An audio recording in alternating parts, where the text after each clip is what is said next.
A misericórdia de Deus dura para sempre, não tenha dúvida disso, mas para nós seres humanos ela tem um prazo de validade. Enquanto estamos vivos, a misericórdia de Deus vai funcionar na nossa vida, mas se nós deixarmos passar, então perdemos a maior chance de sermos salvos.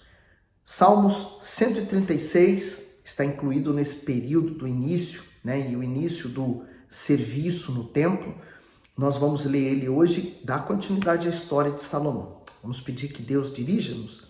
Ó Pai, que o Senhor fale conosco, em o nome de Jesus. Dá-nos do Teu Espírito, ilumina a nossa mente. Amém. O bispo começa fazendo um comentário do Salmo 136, Benignidade e misericórdia são atributos do Altíssimo, revelados em suas ações em favor do ser humano. Elas são manifestas a todos por meio do ar, da chuva, do sol, do alimento e das demais obras da criação. E também em cada pessoa que busca a Deus. Contudo, muitos têm confundido a bondade do Senhor e a sua intensa capacidade de perdão com o pensamento de que podem viver no pecado. No entanto, uma vida voluntariamente no erro desperta a ira e a disciplina divina, porque a natureza de Deus também é justa. Ele a aplica para promover arrependimento e reconciliação e para retribuir a cada um segundo as próprias obras. Isso significa que o mesmo Senhor, que é bom, também é justo, santo e puro, e não se mistura com as injustiças, corrupções e impurezas humanas. Então, no versículo 1, louvai ao Senhor, porque Ele é bom, porque a sua benignidade dura para sempre. Louvai ao Senhor dos deuses, porque a sua benignidade dura para sempre. Louvai ao Senhor dos senhores, porque a sua benignidade dura para sempre. Aquele que só faz grandes maravilhas, porque a sua benignidade dura para sempre. Aquele que por entendimento fez os céus, porque a sua benignidade dura para sempre. Aquele que estendeu a terra sobre as águas, porque a sua benignidade dura para sempre. Aquele que fez os grandes luminares, porque a sua benignidade dura para sempre. Então, para você entender, que a gente está repetindo essa parte final, porque a sua benignidade dura para sempre, então, porque é um poema, Então, ele fala da grandeza de Deus e ele fala da sua misericórdia. Vamos continuar no 8. O sol para governar de dia, porque a sua benignidade dura para sempre. A lua e as estrelas para presidirem a noite, porque a sua benignidade dura para sempre. O que feriu o Egito nos seus primogênitos, porque a sua benignidade dura para sempre. E tirou a Israel do meio deles, porque a sua benignidade dura para sempre. Com mão forte, com braço estendido, porque a sua benignidade dura para sempre. Aquele que dividiu o mar vermelho em duas partes, porque a sua benignidade dura para sempre. E fez passar Israel por meio dele, porque a sua benignidade dura para sempre. Mas derrubou a Faraó com seu exército no mar vermelho, porque a sua benignidade dura para sempre. Aquele que guiou o seu povo pelo deserto, porque a sua benignidade dura para sempre. Aquele que feriu os grandes reis, porque a sua benignidade dura para sempre. E matou reis famosos, porque a sua benignidade dura para sempre.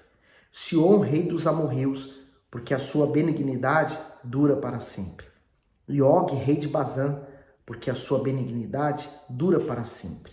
E deu a terra deles em herança, porque a sua benignidade dura para sempre. E mesmo em herança a Israel, seu servo, porque a sua benignidade dura para sempre. Que se lembrou da nossa baixeza, porque a sua benignidade dura para sempre.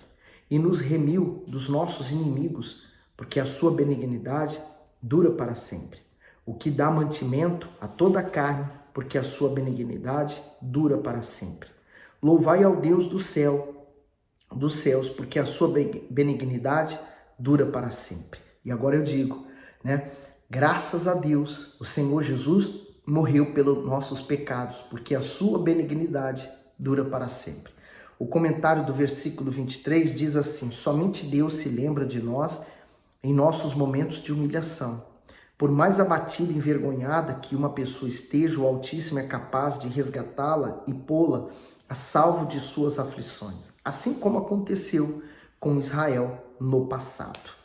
Por isso, não nos esqueçamos, a benignidade, a misericórdia de Deus, ela vai durar para sempre, né? Olha quantas coisas aconteceu no passado do povo de Israel e que a benignidade dele durou mesmo para sempre e continua até hoje. Então, sejamos gratos por isso. Salmos 134.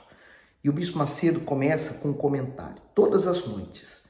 Este salmo faz referência ao serviço noturno dos sacerdotes e levitas durante as celebrações. Na primeira parte, todos são chamados para adorar ao Senhor. E na segunda, a bênção é transmitida à nação de Israel como resposta à sua adoração. Ainda hoje, as vigílias são extremamente importantes para o avivamento espiritual do cristão.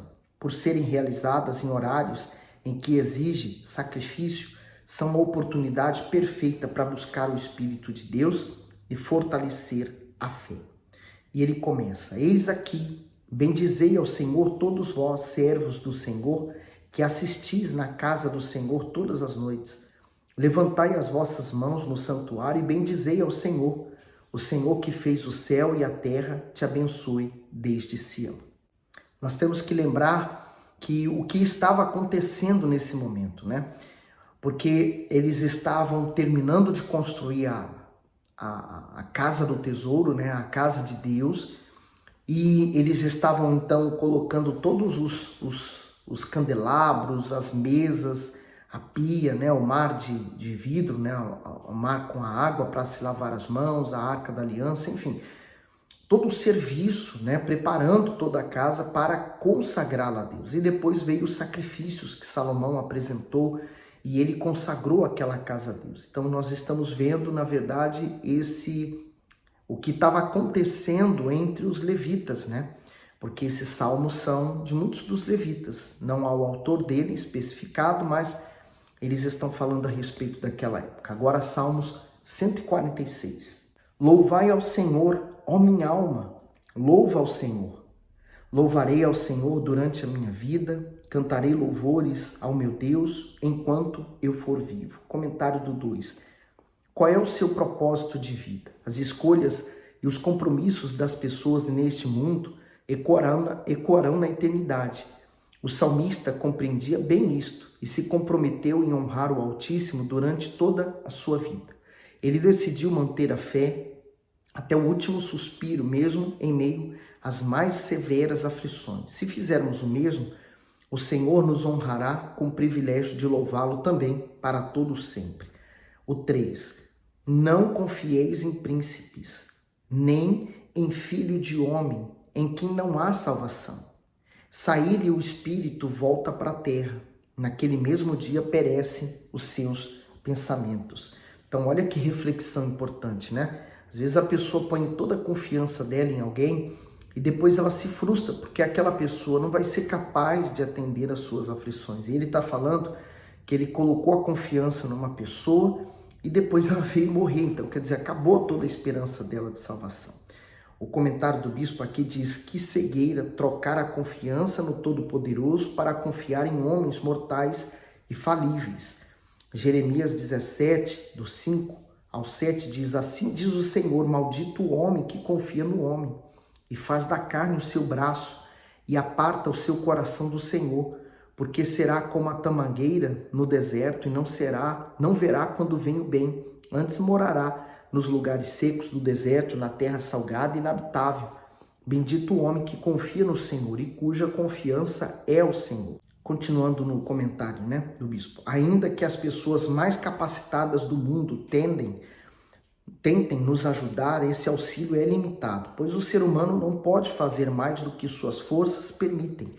Qualquer pessoa, independentemente da sua autoridade ou do seu poder, precisa de outras para auxiliá-la. Só o Altíssimo é autossuficiente. Não caia no erro de desonrá-lo com dúvidas. E seguindo o texto, então, para o 5. Bem-aventurado aquele que tem o Deus de Jacó para o seu auxílio e cuja esperança está posta no Senhor seu Deus. O comentário diz: o Deus de Jacó. Na antiguidade havia muitas falsas divindades e elas eram conhecidas pelos seus nomes e figuras. Mas o Todo-Poderoso se distinguia de todas, pois além de não ter uma imagem que o representasse, tinha prazer em relacionar o seu nome ao nome da pessoa que cria nele. Por isso que nós lemos Abraão, Isaque e Jacó, por exemplo, passam a representar o pacto de Deus com Israel. Isso significa que o Eterno sempre considerou os seus servos e jamais se envergonhou por ser conhecido como Deus deles. Ao contrário, preparou uma cidade para que eles pudessem morar. Hebreus 11:16 diz: mas agora desejam uma melhor, isto é, a celestial. Por isso também Deus não se envergonha deles, de se chamar seu Deus, porque já lhes preparou uma cidade. Seguindo o comentário do bispo, da mesma forma, quem vive a fé obediente tem uma recompensa eterna, a salvação. Além disso, possui o privilégio de morar na cidade que o Altíssimo se dedicou em construir, sendo ele próprio o arquiteto e construtor, a nova Jerusalém. Você tem que ter esse prazer também de dizer que ele é o Deus de Abraão, de Isaque e Jacó, mas ele também é o Deus da sua vida, porque ele muda a nossa vida. E quando a gente fala mudança, não é exterior, é a maior de todas, é o interior do ser humano. 6. O que fez os céus e a terra, o mar e tudo quanto neles há, e o que guarda a verdade para sempre, o que faz justiça aos oprimidos, que dá pão aos famintos, o Senhor solta os encarcerados. O Senhor abre os olhos aos cegos. O Senhor levanta os abatidos. O Senhor ama os justos. O Senhor guarda os estrangeiros, sustém o órfão e a viúva, mas transtorna o caminho dos ímpios. O Senhor reinará eternamente, e teu Deus, ó Sião, de geração em geração, louvai ao Senhor. Muito forte, né? Por isso, vamos confiar nele. Confiar em Deus é você ter a plena segurança de que ele é Deus e ele não muda. Nós mudamos de ideia, de pensamento, de gosto, mas Deus não. Ele permanece sendo o mesmo. Então vamos continuar confiando nele. Salmos 147. Louvai ao Senhor porque é bom, cantar louvores ao nosso Deus, porque agradável, decoroso é o louvor. O Senhor edifica Jerusalém, congrega os dispersos de Israel. O comentário diz: o edificador, o Altíssimo conhece o seu povo e cuida particularmente de cada um. Por isso, ele recolheu os exilados do cativeiro e lhes concedeu novamente a sua terra, Jerusalém. Não é obra da inteligência humana. Sua edificação, proteção e restauração estão sobre o respaldo divino.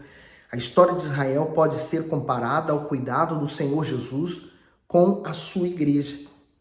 Ele a fundou sobre si mesmo, para que fosse inabalável, indivisível, exclusiva e separada do mundo. Devido a tudo isso, a igreja é perseguida, no entanto, é protegida por ele.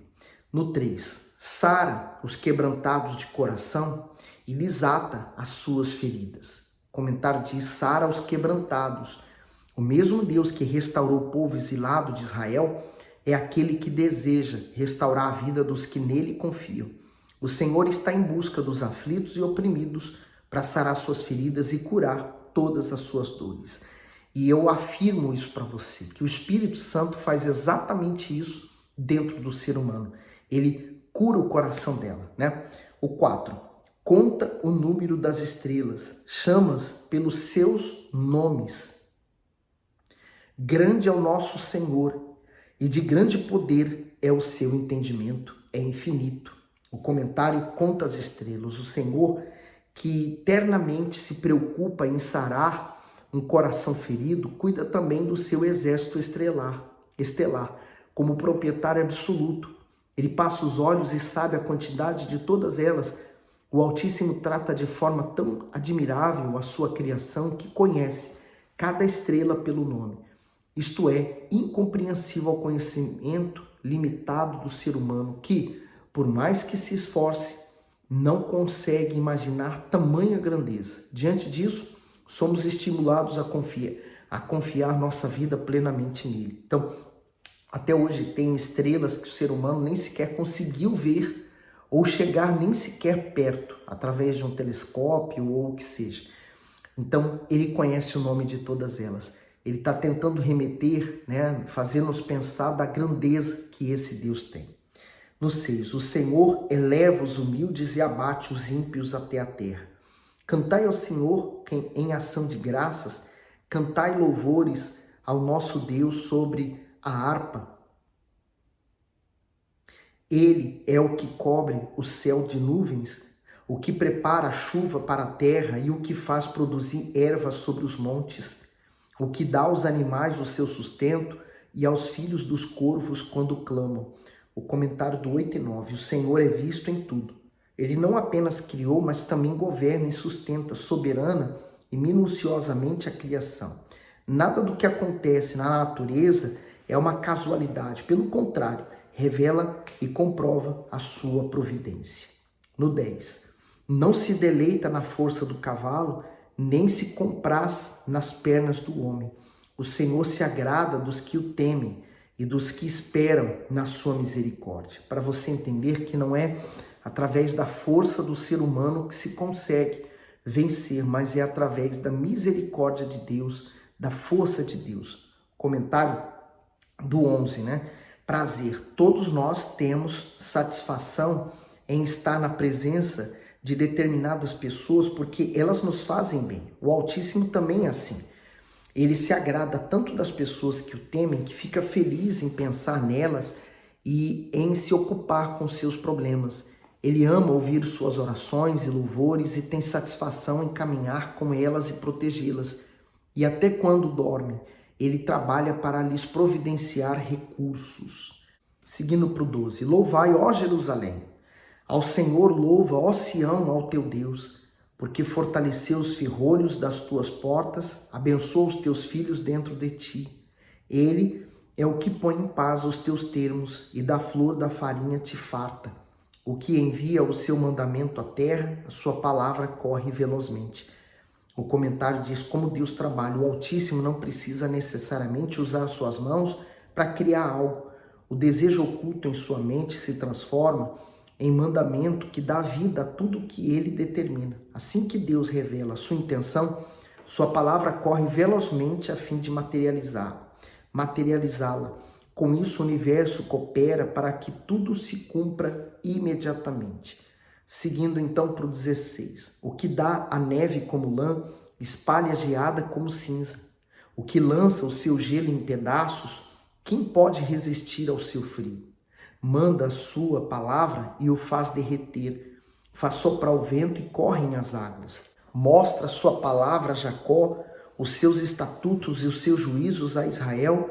Não fez assim a nenhuma outra nação. E quanto aos seus juízos, não os conhecem. Louvai ao Senhor. O comentário diz, posição privilegiada. Aqueles a quem o Altíssimo se revela, como um dia ele fez com a nação de Israel, são tratados de modo singular. A eles é dado entendimento para que compreendam, ensinem os seus preceitos. Essa posição privilegiada concedida aos seus filhos é uma das grandes provas do amor de Deus.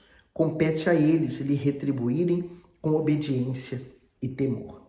Esses salmos expressam a alegria que havia dentro daqueles levitas, sacerdotes daquele tempo, por exemplo, Asaf, que se sentiam maravilhados com a construção do templo. Imagine a glória de Deus enchendo aquele lugar. Então, eles se sentiam bem espiritualmente. Nada melhor do que você ter a sua consciência lavada pelo sangue do Senhor Jesus e você ter certeza de que Ele vai ouvir e vai responder a sua oração. Mesmo sem merecer absolutamente nada, mas a consciência tranquila nos torna um receptor das bênçãos de Deus. É isso que temos que ser, né? Então, vamos viver as maravilhas de Deus e vamos dar testemunho aonde quer que vamos chegar. E aí, aonde você chegar, dê um testemunho da grandeza de Deus, né? Você não precisa ser riquíssimo para dar testemunho. Basta você possuir a maior riqueza dentro de você, que é o Espírito Santo, tá bom? Que Deus continue iluminando e abençoando você. Dá o seu gosto nesse vídeo, se você tem gostado do conteúdo, e mande esse vídeo para outras pessoas. E se caso ainda não está inscrito no nosso canal, então subscreva a Ele, tá bom? Fique bem, Deus abençoe você.